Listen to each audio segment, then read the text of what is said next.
Pemirsa, Anda kembali menyaksikan Apa Kabar Indonesia Siang. Kita lanjutkan informasi berikutnya, pemirsa. Bocah 13 tahun dianiaya Ustadz salah satu pondok pesantren di Kecamatan Gedong Tataan, Kabupaten Pesawaran, Lampung.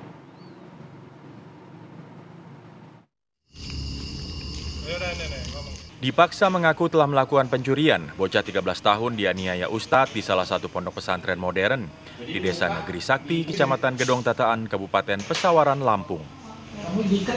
Peristiwa bermula saat korban bersama rekannya akan mencuri namun belum terlaksana. Upaya tersebut gagal karena ulah mereka diketahui pihak pondok pesantren. Korban yang rumahnya bersebelahan dengan pondok pesantren tersebut kemudian dipaksa mengakui aksi pencurian. Akibat penyiksaan itu, korban mengalami luka lebam di wajah dan luka bakar di tubuhnya. Atas peristiwa tersebut, ayah korban melaporkan perbuatan oknum Ustadz ke pihak Polres Pesawaran. Pakai besi panas. Dari Pesawaran, Lampung, Pujiansyah, Eki Ngantung, TV One mengabarkan. Masih mengenai kasus yang sama, pemirsa, mengenai Ustadz yang menganiaya bocah, kita hadirkan informasi di mana pondok pesantren di Kabupaten Pesawaran, Lampung yang menjadi lokasi penganiayaan santri oleh Ustadz nampak lenggang dan juga sepi dari aktivitas santri. Ya, polisi memasang garis polisi di lokasi pondok pesantren tersebut.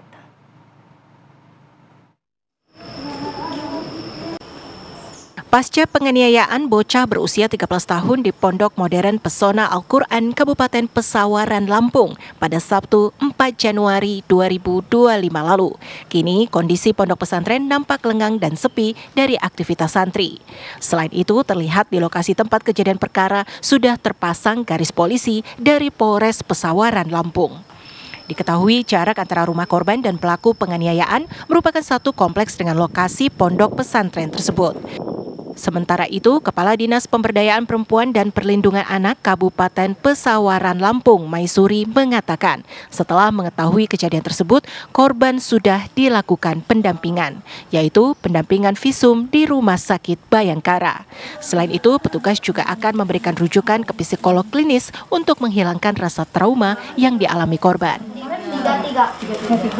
Jadi sudah melakukan pendampingan visum et repertum di Rumah Sakit Bayangkara pada hari Sabtu tanggal 4 Januari 2015. Untuk selanjutnya akan dilakukan pendampingan psikologis bagi anak tersebut. Jadi selain kita harus menentukan bahwa anak itu benar-benar sehat, kami juga sudah koordinasi dengan Dinas Kesehatan Kabupaten Pesawaran untuk memastikan, untuk kontrol kembali ya, karena obat-obatnya menghabis, anak-anak masih tampak memar ya, luka-lukanya belum sembuh, sehingga tadi pagi kami pendampingan kembali bersama petugas Puskesmas Bernung untuk melakukan cek kesehatan anak tersebut dan langsung.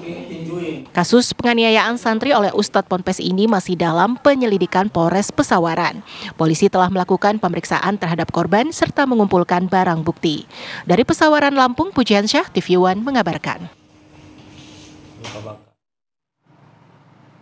Ya, pemirsa, untuk mengetahui kronologi kejadian dan perkembangan terkini atas kasus penganiayaan anak ini, kami sudah terhubung di siang hari ini dengan Bapak Rohadi Mahardiansyah selaku ayah korban. Selamat siang, Pak. Siang. Baik, Pak, ini kami juga turut prihatin dengan apa yang terjadi dengan keluarga Bapak. Mungkin awalnya ini bisa diceritakan kronologinya seperti apa, Pak Rohadi? Awalnya anak saya mau masuk di kantornya Pak Ustadz melalui jendela. Setelah sampai jendela itu, ya langsung diperpal sama Pak Ustadz. Tangkap langsung diperpal.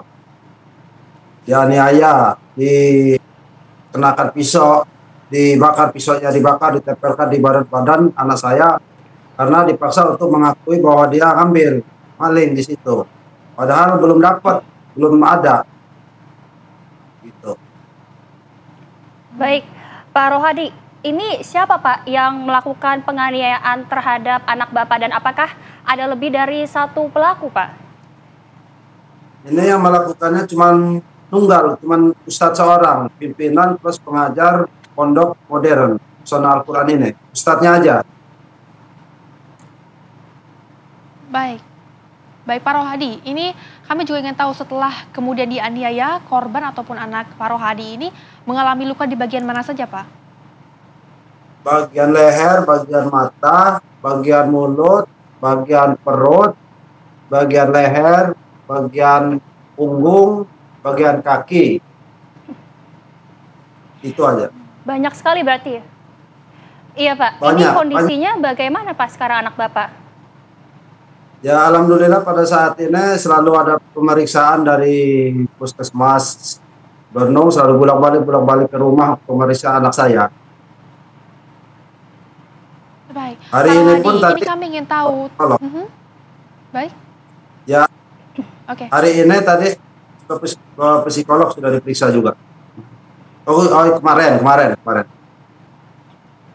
Baik, di hari kemarin ya. Pak Rohadi, ini kami juga ingin tahu komunikasi sehari-hari antara korban kemudian dengan ustadz tersebut ataupun dengan pelaku ini seperti apa, Pak?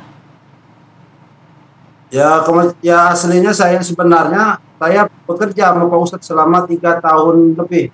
3 tahun lebih bekerja sama Pak Ustadz. Baru sebulan ini, lebih kurang sebulan ini yang saya tidak kerja sama Pak Ustadz. Saya sangat dekat sekali karena semuanya ada apa-apa di pondok, Pak Ustadz selalu ngubungin saya. Selalu minta tolong sama saya. Dekat sekali, udah lebih daripada keluarga. Baik, sejauh ini Pak Rohadi, apakah anak Bapak sudah diberikan pendampingan psikologi Pak? Selain juga dengan pengecekan luka-luka yang ada di tubuhnya Pak? Sudah didampingi. Baik. Pak Rohadi, ini kan kemudian menjadi viral, banyak sekali masyarakat yang ikut turut bersimpati dengan adanya kejadian ini. Tanggapannya seperti apa Pak Rohadi? Ya tanggapan saya, ini kan saya anggap kasus ini kasus besar, kasus serius buat saya. Saya mohon kepada pihak polisian, khususnya polisi Pesawaran, Polres Pesawaran, tolong tangkap dia dengan cepat, tangkap cepat dia. Biar saya bisa memuaskan, walaupun sepenuhnya tidak puas saya, setidaknya harus cepat ditangkap. Itu. Amin. Baik, Pak Rohadi, sejauh ini bagaimana Pak respon dari pihak kepolisian? Apa saja yang sudah dilakukan Pak?